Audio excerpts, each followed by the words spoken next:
येत्या 3 जानेवारीला भाजप शिवसेनेच्या प्रचाराचा शुभारंभ।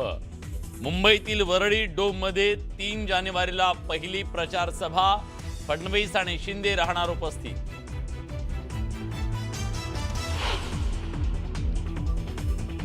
तुम्हाला पैशांचं आमिष दाखवलं जाईल, मात्र तुम्ही बळी पडू नका।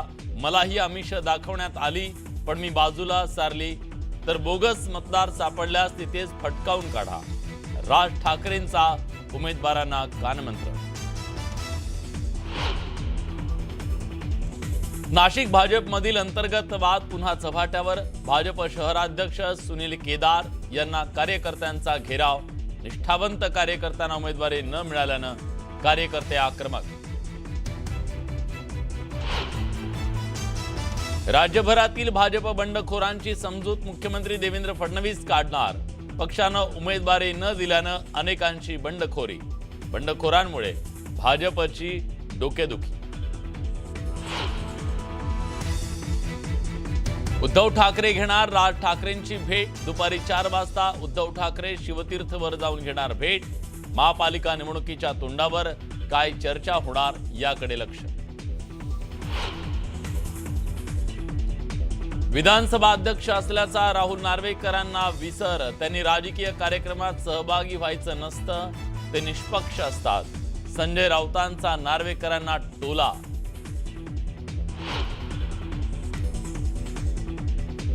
वर्ष सरलं तशी संकटही सरली।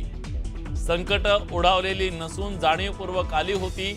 माजी मंत्री धनंजय मुंडेंचं मोठं विधान। राज्यातील प्रसिद्ध मंदिरांमध्ये भाविकांची गर्दी। नवीन वर्षाची सुरुवात देवदर्शनानं। मंदिरांमध्ये आकर्षक सजावट।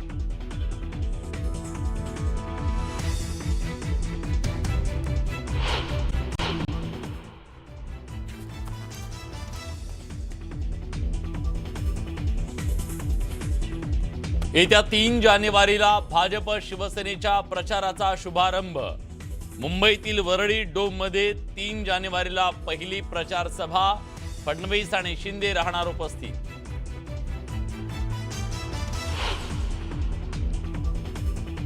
तुम्हाला पैशांचं आमिष दाखवलं जाईल, मात्र तुम्ही बळी पडू नका। मलाही आमिष दाखवण्यात आली, पण मी बाजूला सारली। तर बोगस मतदार सापडल्यास तिथेच फटकावून काढा।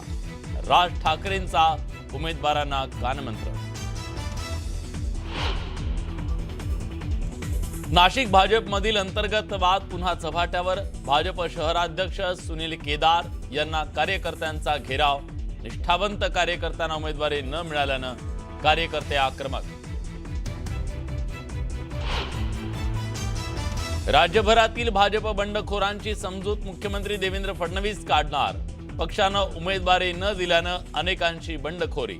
बंडखोरांमुळे भाजपची डोकेदुखी। उद्धव ठाकरे घेणार राज ठाकरेंची भेट। दुपारी 4 वाजता उद्धव ठाकरे शिवतीर्थवर जाऊन घेणार भेट। महापालिका निवडणुकीच्या तोंडावर काय चर्चा होणार याकडे लक्ष। विधानसभा अध्यक्ष असल्याचा राहुल नार्वेकरांना विसर। त्यांनी राजकीय कार्यक्रमात सहभागी व्हायचं नसतं, ते निष्पक्ष असतात। संजय राऊतांचा नार्वेकरांना टोला।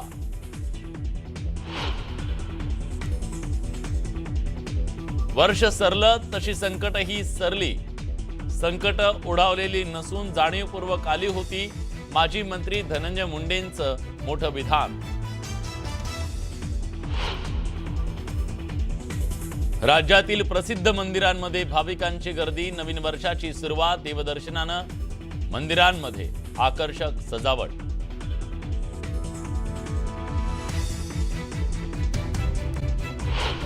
तर नागपूरमध्ये भाजपला बंडखोरीचा फटका बसला। या बंडखोरीचा थेट परिणाम माजी महापौर अर्चना डेहनकरांच्या घरी पाहायला मिळाला। पती विनायक डेहनकरांनी बंडखोरी केल्यामुळे अर्चना डेहनकरांनी पतीचं घर सोडून माहेरी त्या भावाच्या घरी निघून गेल्यात। प्रभाग 17 मध्ये काँग्रेसमधून आलेल्या मनोज साबळेंना उमेदवारी दिल्यामुळे विनायक डेहनकरांनी बंडखोरी करत अपक्ष उमेदवारी अर्ज दाखल केला। 2009 ते 2012 दरम्यान भाजपमुळे महापौर पद मिळाल्यामुळे पक्षाच्या विरोधात जाणं अर्चना डेहनकरांना मान्य नाही. त्यामुळे त्यांनी भावाच्या घरी राहून भाजप उमेदवाराचा प्रचार करण्याचा निर्णय घेतलाय. मी स्वतः 97 मध्ये ज्या वेळेला नगरसेवक होते तर त्यावेळेला माननीय देवेंद्र फडणवीस जे महाराष्ट्राचे मुख्यमंत्री आहेत ते त्यावेळेला महापौर होते आणि म्हणून पक्षासोबतच्या घडामोडी त्यांचा एकंदरीत सगळ्यात चढउतार मी पाहिलेला आहे आणि म्हणून मी त्यांना समजवण्याचा प्रयत्न केला की बावनकुळे साहेबांवरही अशी परिस्थिती आली होती, त्यांनाही कुठेतरी थांबावं लागलं होतं आणि म्हणून जर पक्षाने ठरवलं असेल की असा निर्णय आहे तर आपण त्या निर्णयांच्या बाजूनी राहा आणि तुम्ही पक्ष उभे राहू नका. पण ते जर ठाम असेल तर मीही ठाम आहे, मला पक्षाच्या बाजूनीच त्यांच्या निर्णयाच्या बाजूनी राहायचं आहे. पक्षश्रेष्ठींच्या वगैरे मी त्या भानगडीत पडले नाही, मग ते काय आहे ते स्वतः आणि पक्ष बघेल त्यांचा काय विषय आहे. पण मी माझा निर्णय म्हणजे मी जर भारतीय जनता पक्षात काम करत असेल तर माझा हा निर्णय आहे की अपक्ष उमेदवाराच्या बंडखोरासोबत मी नाही राहणार आणि म्हणून बाजूला होऊन शहरामध्ये आणि महाराष्ट्रामध्ये कुठेही मी भारतीय जनता पक्षाचा प्रचार करेन. माननीय डेहनकरजी आणि आमच्या अर्चनाताई हे दोघंही निष्ठावान कार्यकर्ते आहे, पण थोडे डेहनकरजी नाराज झाले आहे. आम्ही त्यांच्याशी चर्चा करणार आहोत, मी स्वतः चर्चा करणार आहे आणि त्यातून मार्ग निघेल.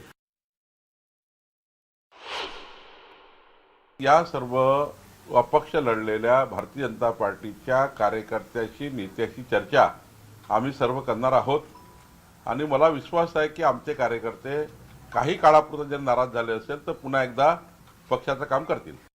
पण अजूनही राजकीय पक्षांमधला वाद काही कमी व्हायचं नाव घेत नाहीये. पुण्यामध्ये तर एका उमेदवाराने एबी फॉर्मच घेऊन टाकल्याचा धक्कादायक प्रकार घडलाय.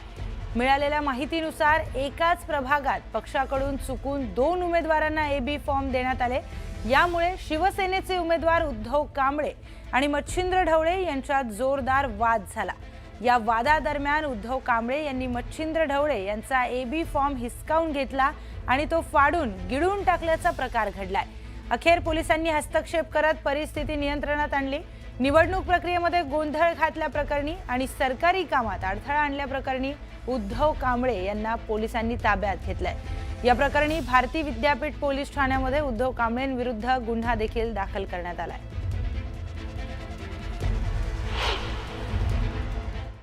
तिथल्या जे आरो मॅडम आहेत त्यांनी मला चर्चा करण्यासाठी आतमध्ये केबिनवर बोलवलं. आतमध्ये नंतर त्यांनी मला एक सांगितलं सर की तुमचा जो प्रतिस्पर्धी आहे उद्धव कांबळे यांनी तुमचा फॉर्म एबी फॉर्म फाडलेला आहे. मी म्हटलं ठीक आहे, मला चर्चा कळली म्हटलं ती, पण अशी चर्चा मला कळली की तो फॉर्म फाडला ना, त्यांनी खाल्ला तो फॉर्म, अशी मला चर्चा कळली. आता मला नव्हतं माहिती त्यांनी एबी फॉर्म भरला, मला ते आज कळलं की त्यांनी त्यांचा एबी फॉर्म भरला पण त्यांनी आज माझा फाडला. आता मला काही कल्पना नाही, पण कसं ते आमच्याच पक्षातले माझे चांगले मित्र आहेत, जे मला काय त्यांची काय असं वाईट नाही कुठलं, पण जनरल आता जे काय असेल तो पक्ष निर्णय घेईल. उमेदवारी अर्जाच्या निमित्ताने जी राजकारणाची हास्य जत्रा चालू आहे ती अत्यंत रंजक आहे. ज्या पद्धतीने कुणी आत्मदहनाचा प्रयत्न करत आहे, कुणी उपोषणाला बसलेला आहे, कुणी फॉर्मच खाऊन टाकत आहे, तर कुणी भाजप नेत्याच्या कानशिलात लगावत आहे. हे सगळं जर बघितलं तर मला एकच गोष्ट जाणवते, ती म्हणजे भाजप फुटीच्या उंबरठ्यावर आहे.